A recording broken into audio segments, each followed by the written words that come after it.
Hola, ¿qué tal? Bienvenidas, bienvenidos. Bueno, esto es Cara y Seca de la información, lo que hay detrás de las noticias. Mi nombre, ya sabés, Omar López. Quiero hablar políticamente con ustedes. Quiero que nos metamos en el mundo de lo político, de nuestros hijos de desaparecidos, militantes en hijos. Y me gustaría que compartas esta nota con Camilo Juárez.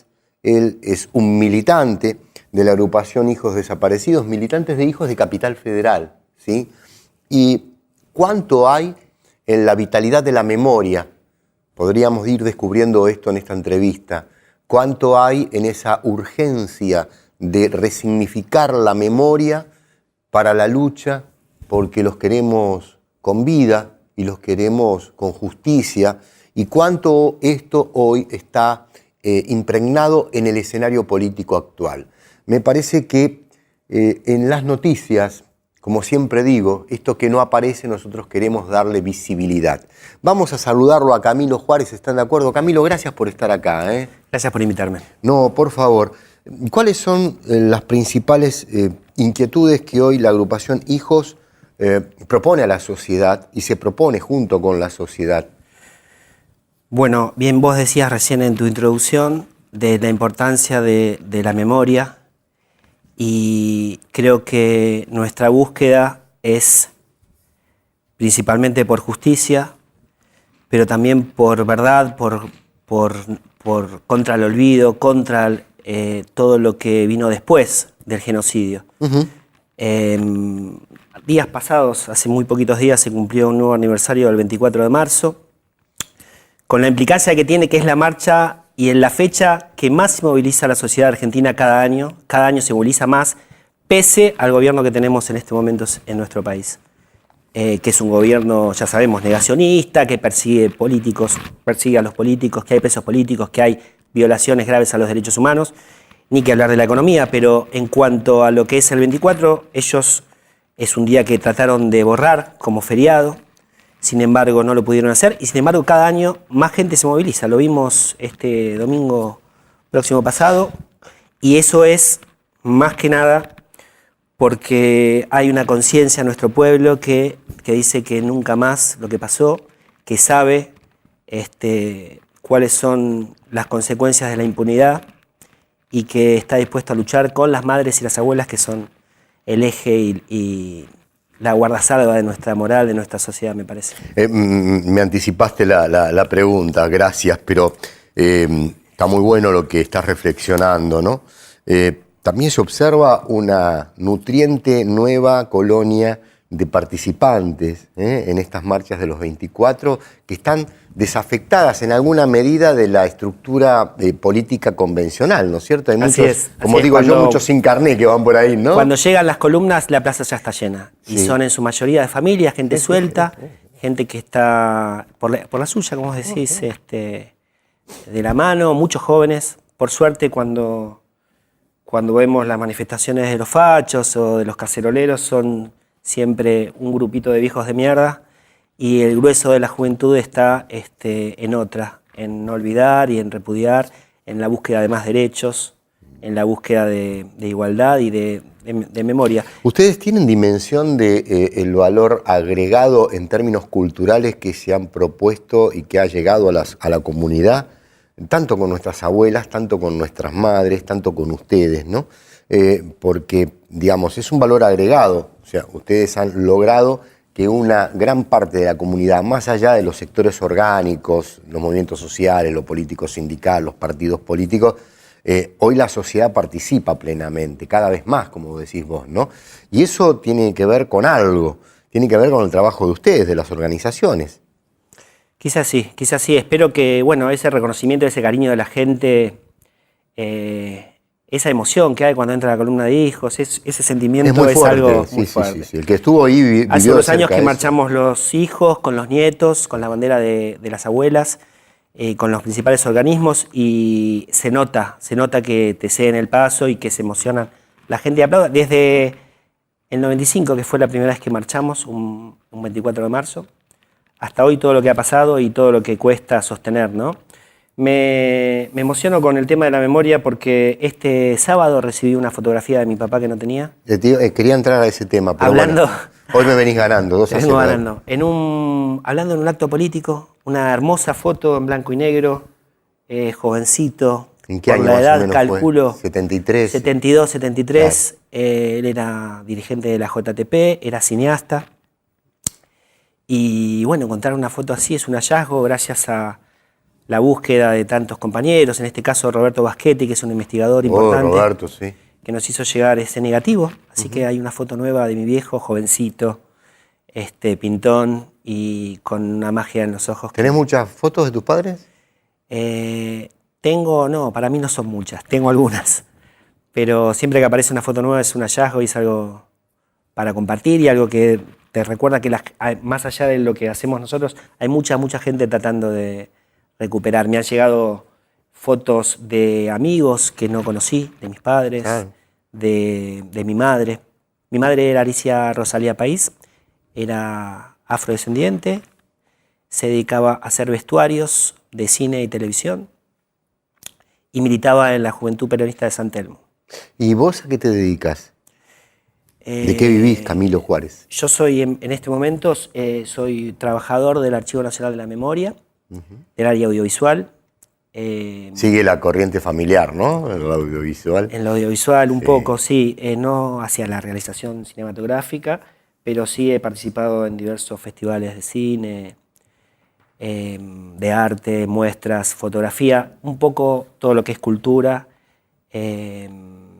Soy músico también, produzco, bueno, un poco de todo, pero Sí. en el trabajo estoy defendiendo lo logrado en esa Secretaría de Derechos Humanos en 12 años de un gobierno que aprovechaba las memorias, las políticas de memoria, verdad y justicia que reclamaban los organismos. Totalmente. Y las hizo carne, y las hizo carne en la sociedad, de modos que hay un gobierno hoy que no predica lo mismo y sin embargo no pudo revertir todo esto que se viene dando, como son los juicios de lesa humanidad. Hoy estuve en el juicio ESMA 4, que continúa los lunes en Comodoro Pi, en el mismo lugar donde hay tanta cachivachada últimamente.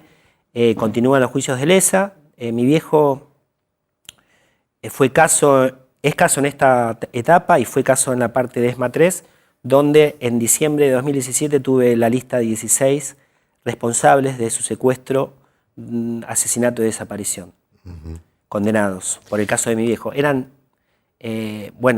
más de 80 casos en lo que se juzgaban, y el juicio duró casi 5 años y comenzó esta etapa donde también es caso. ¿Estás casado? Divorciado y en pareja, novio. ¿Tenés algún hijo? 2. ¿De qué edad? Tengo una de 21 y uno de 7. ¿Y hablas con ellos respecto a la historia de tus padres? Y sí, ¿De tu historia? sí, siempre. Conocen la historia, preguntan mucho, el chiquito está preguntando mucho por sus papás, por mis papás, ¿va? Porque ahí te transmite un poco el tema de que la memoria no es algo del pasado, ¿no? Claro. Yo le tengo que explicar a mi hijo, por ejemplo, cosas de sus abuelos que él no conoce. ¿Por qué del lado de su papá no tiene familia casi? Solo un par de tíos. ¿Y por qué no tiene sus abuelos? ¿Por qué su abuelo es más jovencito que yo? Que ya superé ampliamente la edad de desaparición de mi viejo. Y así. ¿Y dónde están? ¿Y qué pasó? ¿Y por qué? ¿Y cuándo? ¿Y los juicios? Todo lo que implica. Es una personita muy curiosa. Y bueno, mi hija más grande también tuvo el mismo recorrido. Ella reivindica mucho lo afro de su mamá, de su abuela, de mi mamá. Claro. Y bueno, está en esa línea de búsqueda también haciendo su camino. Camilo Juárez, me gustaría ir cerrando esta entrevista pidiéndote una reflexión, ¿no? ¿Cómo querés que sea la Argentina pronta, porque falta muy poco para un proceso electoral? Sí. En términos de derechos y en términos de derechos universales, ¿no? De todos los derechos. Porque nos han arrebatado en estos últimos 3 años y pico prácticamente todo, ¿no? Sí, claro. Menos la capacidad de luchar. No, eso no se pierde. Y bueno, es este gobierno que me parece que los gobiernos neoliberales que llegan al nivel de escasear la leche para nuestros niños no llegan a su término democrático, llaman a las elecciones antes. Me parece que fue así con Alfonsín, con De la Rúa, y va a ser así con esta persona. Me parece que es mucho lo que está pasando, ¿no? Es como, es muy grave la gente que sufre la miseria extrema, cada vez vemos más gente en la calle, en los barrios, los pibes los comedores están saturados, no dan abasto, y la clase media está padeciendo ya esta miseria, lo veo en mi propia economía cotidiana, lo difícil que es subsistir así, y ellos aparentemente viven en un mundo paralelo donde dicen que está todo bien y que está todo perfecto. Me parece que no es así, que las mentiras tienen patas cortas, y espero que, a mí me gustaría un país, una Argentina, respondiendo un poco a tu pregunta, similar a la que querían mis viejos, que es un país más justo, más humano, más integrado, donde no veamos la miseria. Es un país rico, no tiene por qué haber miseria, no tiene que haber por qué tanto atraso. Y bueno, y yo te digo, con respecto a lo de mi viejo, cuando desaparece mi viejo, los 3 principales diarios, en ese momento eran La Opinión, Clarín y La Nación, publican la misma noticia falsa de que sediciosos terroristas abatidos, mi viejo estaba solo, y fue secuestrado, baleado por los militares. Mi abuelo fue a esa redacción de Clarín y le dijeron: nosotros publicamos los que nos dicen los militares. Hoy esos diarios publican lo que les dice el gobierno y lo que les obligan o les piden, o no sé bien cómo es el tejimaneje, si son ellos los que le dan la línea al política, al gobierno, pero no vemos una transparencia en los medios, y es algo que pasa.